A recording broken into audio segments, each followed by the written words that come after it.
Hello students, good morning to all of. In our last video sessions I have completed. Today we are going to start new topic law of chemical combinations. Means आज हम जो है एक new topic start कर रहे हैं जिसका नाम है रासायनिक संयोग के नियम। ठीक है, इसमें हम जो है फर्स्ट लॉ पढ़ेंगे अपन law of conservations. Let's see first of all law of conservation mass. ठीक है, law of conservation of mass. ठीक है, साइंटिस्ट 1774 लेवोसियर जो थे उन्होंने एक नियम दिया। अब जो केमिकल कॉम्बिनेशन जो होते हैं, जो नियम होते हैं, मीन्स यहाँ पर यह है कि जो केमिकल रिएक्शन जो कंप्लीट होती है तो उसको जो रूल्स को जो फॉलो करती है, मतलब जो कौन कौन से रूल्स को जो फॉलो करती है तो उसको हम क्या बोलते हैं, लॉ ऑफ केमिकल कॉम्बिनेशन। क्या बोलते हैं? Law of chemical combination. First law of conservation of मास। नियम क्या कहता है ये? फर्स्ट ऑफ ऑल हम देख सकते हैं इसको कि in the chemical reaction the total mass of reactant ना, मतलब कोई भी केमिकल रिएक्शन के अंदर जब रिएक्टेंट पार्टिसिपेट करते हैं ना, कोई केमिकल रिएक्शन है और उसमें जो है रिएक्टेंट जो है क्या करे, पार्टिसिपेट करे, तो उनका जो रिएक्टेंट होते हैं, जो उनका जो मास होता है, टोटल जो मास होता है रिएक्टेंट का, जो प्रोड्यूसर जो होते हैं, प्रोडक्ट जो बनता है उसके मास के क्या होता है, इक्वल होता है। मीन्स यहाँ पर यह है कि mass of reactant is equal to the total mass of product. ठीक है, जितना रिएक्टेंट में मास है उतना ही प्रोडक्ट में मास बनता है। मीन्स यहाँ पर है कि जो मास होता है नॉट क्रिएट, नॉट जो है इसको हम बोल सकते हैं कि एंड। फॉर एग्जाम्पल बात करते हैं यहाँ पर अपन, for example carbon plus oxygen. ठीक है, जब कार्बन की रिएक्शन किससे हो रही है? ऑक्सीजन से हो रही है।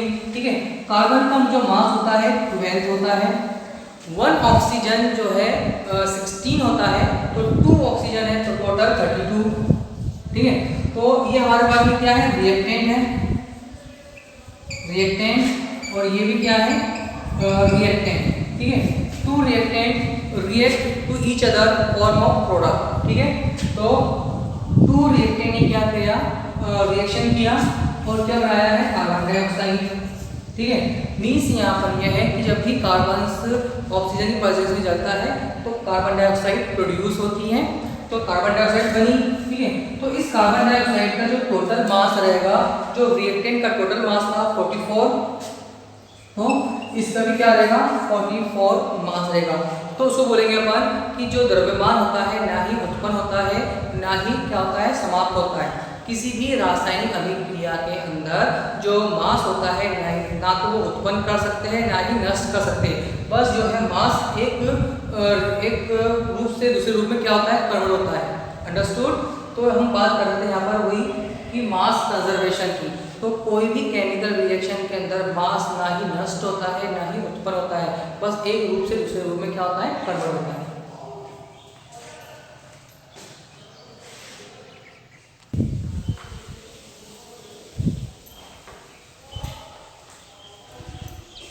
गाइस, जो आपका सेकेंड जो लॉ है वो है आपका लॉ ऑफ मल्टीपल प्रोपोर्शंस। ठीक है, लॉ ऑफ मल्टीपल प्रोपोर्शंस। ठीक है, मतलब सरल गुणांक का नियम।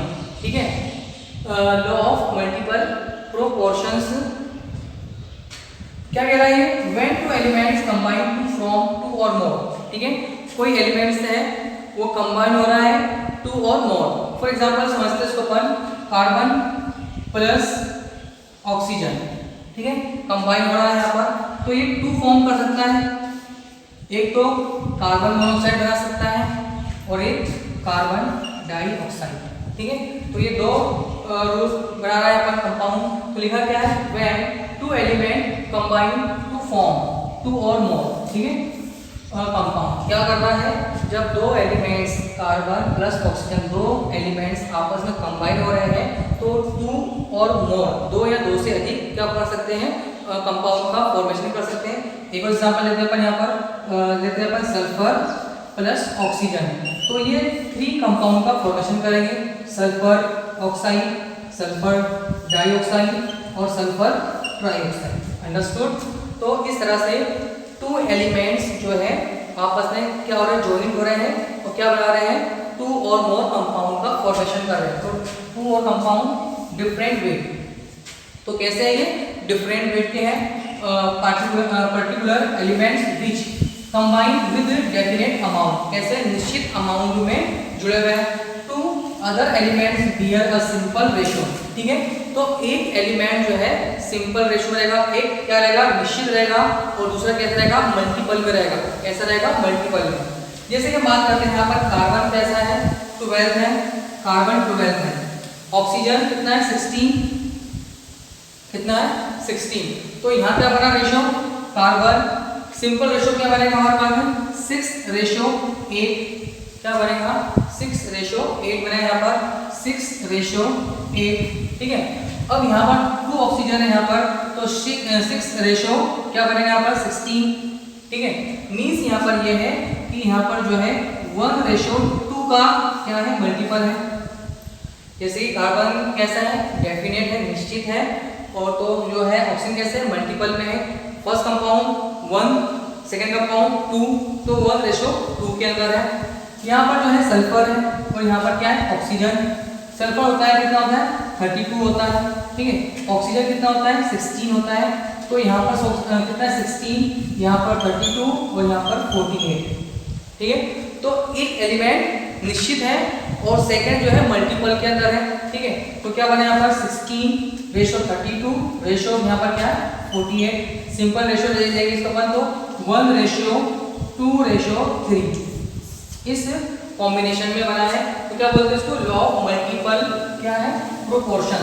ठीक है, मल्टीपल प्रोपोर्शन मतलब एक एलिमेंट निश्चित रहेगा और जो सेकंड एलिमेंट रहेगा वो क्या होगा, मल्टीपल के अंदर क्या होगा, बढ़ेगा। उसको बोलते हैं अपन लॉ ऑफ मल्टीपल। ठीक है, मल्टीपल प्रोपोर्शन।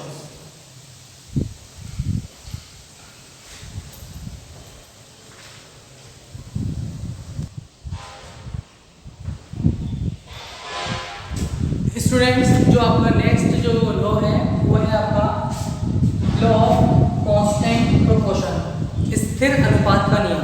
ठीक है, तो 1779 प्राउस्ट ने इस लॉ को दिया। ठीक है, तो इस नियम क्या कहता है, इस नियम, अ केमिकल कंपाउंड, ठीक है, is always found to be made up of the same element combined together in the same portion by weight. ठीक है, मतलब किसी भी सोर्स से हम जो है कंपाउंड को लेके आएंगे तो उनका जो है मास जो है सेम रहेगा। हम जो इसको समझने के लिए एक एग्जांपल लेते हैं। फॉर एग्जांपल हम बात करते हैं वाटर, H2O की बात करते हैं अपन। किसकी बात कर रहे हैं अपन, वाटर की बात कर रहे हैं। वाटर के अंदर जो है H जो है मास होता है 2, ऑक्सीजन होता है 16, टोटल इनका मास होता है 18। तो वाटर का जो मास होता है वो कितना होता है, 18। क्या होता है, 18 मास होता है। अब जो है, अब वाटर को अपन जो है कहाँ से लेकर आ सकते हैं, अपन वाटर को अपन जो है रिवर से लाते हैं। ठीक है, कहाँ से लाए अपन, रिवर से लाए हैं, तो उसका जो उसमें जो वाटर होगा उसका वेट कितना होगा, 18 मास होगा। हम जो है समुद्र से जो है पानी लेकर आएंगे अपन, वाटर लेकर आए अपन ने, और उसके अंदर देखा अपन ने केमिकल कॉम्बिनेशन उसका, तो उसके अंदर भी जो है 18 मास रहेगा। मतलब आप कोई भी सोर्सेस से जो है वाटर लेकर आओगे तो उसका जो मास रहेगा एक निश्चित प्रोपोर्शन में रहेगा। मतलब क्या रहेगा, आपका जो मास रहेगा कांस्टेंट रहेगा, कांस्टेंट प्रोपोर्शन में, स्थिर अनुपात। मतलब यहाँ पर ये है कि वाटर आप कहीं कौन से भी स्रोत से या केमिकल रिएक्शन के द्वारा जब आप वाटर बनाओगे तो उस वाटर के अंदर भी जो है यही रेशियो रहेगा, क्या रहेगा, कांस्टेंट रहेगा। मींस यहाँ पर वाटर 2 है तो 2 ही रहेगा, ऑक्सीजन जो है 1 है तो 1 ही रहेगा। आप कोई भी सोर्सेज से लेकर आओ वाटर तो आपका जो है मास जो है 18 ही मिलेगा। ठीक है, जैसे कार्बन डाइऑक्साइड है, कार्बन डाइऑक्साइड है तो ये 12, ठीक है, और ये 32, तो ये 44 है। ठीक है, तो कार्बन डाइऑक्साइड यदि आप किसी गैस को जलाओगे तो उसमें से कार्बन डाइऑक्साइड निकलेंगी, या किसी कोयले को जलाओगे इसमें से कार्बन डाइऑक्साइड निकलेंगी, लकड़ी को जलाओगे तो कार्बन डाइऑक्साइड गैस निकलेगी। तो सबके अंदर जो है कॉम्बिनेशन कैसा मिलेगा आपको, 12:32, सिंपल रेशियो 6:8 क्या मिलेगा आपको 16। इसी रेशो के अंदर जो है कंपाउंड का हमको मास मिलेगा, इसलिए क्या बोलते हैं इसको कांस्टेंट प्रोपोर्शंस। ओके,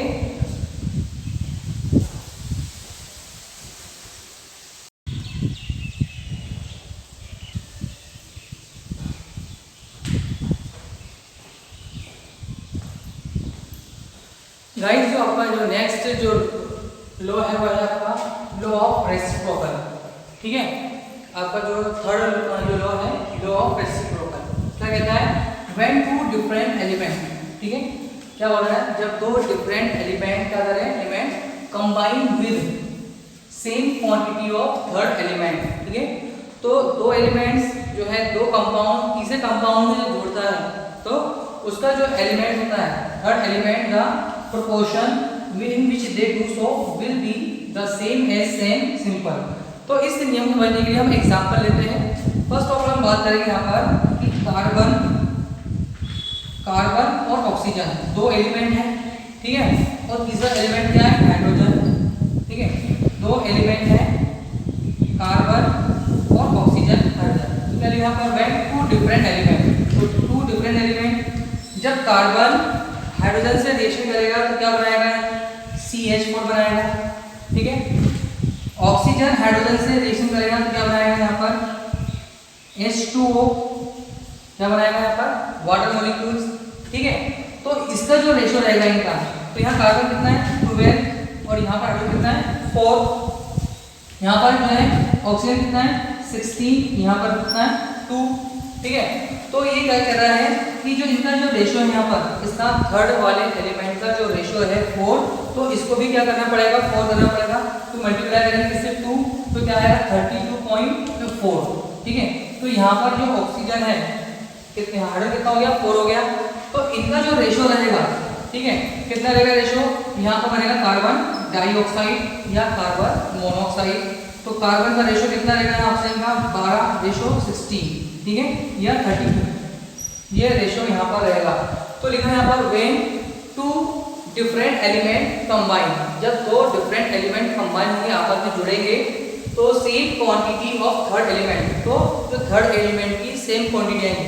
मीन्स यहाँ पर ये है कि दो कंपाउंड ये जुड़ गए, दो कंपाउंड ये जुड़ गए, तो थर्ड कंपाउंड में कैसी आएगी सेम क्वांटिटी आएगी, क्या आएगी यहाँ पर सेम क्वांटिटी आएगी। तो सेम एज और सेम सिंपल मल्टीपल, ठीक है, उनका जो है सरल गुणांक रहेगा। अंडरस्टूड।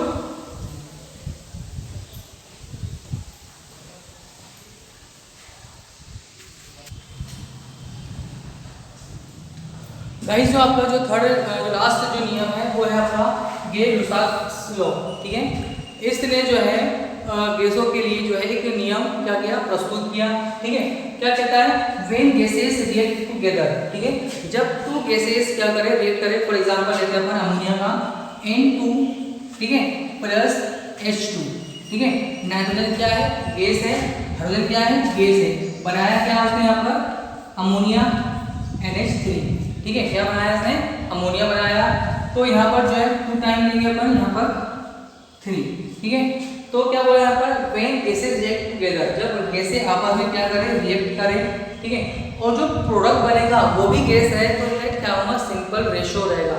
तो they do so in volume which beer a simple ratio, उनका जो वॉल्यूम रहेगा उनका आयतन रहेगा कैसे रहेगा सिंपल रेशियो रहेगा टू अनदर, एक दूसरे से क्या रहेगा सिंपल रेशियो रहेगा। ठीक है, तो ये कैसा है 1 रेशियो है, ये क्या है 3 है। ठीक है, और ये क्या है 2 रेशियो है। ठीक है, तो बनेगा कैसे 1:2:3। तो इस तरह से ये इसने नियम किया है गे-लुसाक। अंडरस्टूड।